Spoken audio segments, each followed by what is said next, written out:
The L-7 error on your Spectrum cable box indicates a startup freeze or boot loop. This means the box isn't loading its operating system correctly. Think of it like your computer getting stuck during startup.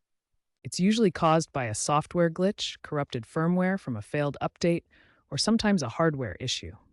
Key culprits include power surges, loose cables, overheating, or even incompatible equipment. This is a common issue, especially for older cable boxes not upgraded to Spectrum's newer streaming devices. Don't panic, there are simple fixes you can try. First, perform a soft reset. Unplug your cable box from the power outlet for 30 to 60 seconds, then plug it back in. This often clears temporary glitches. If that doesn't work, try a hard reset. Locate the reset button on the back or bottom of the box and hold it down for 10 seconds while the box is powered on. Also, check all cable connections, especially HDMI and coax. Make sure they are securely connected. Ensure proper ventilation around the box to prevent overheating.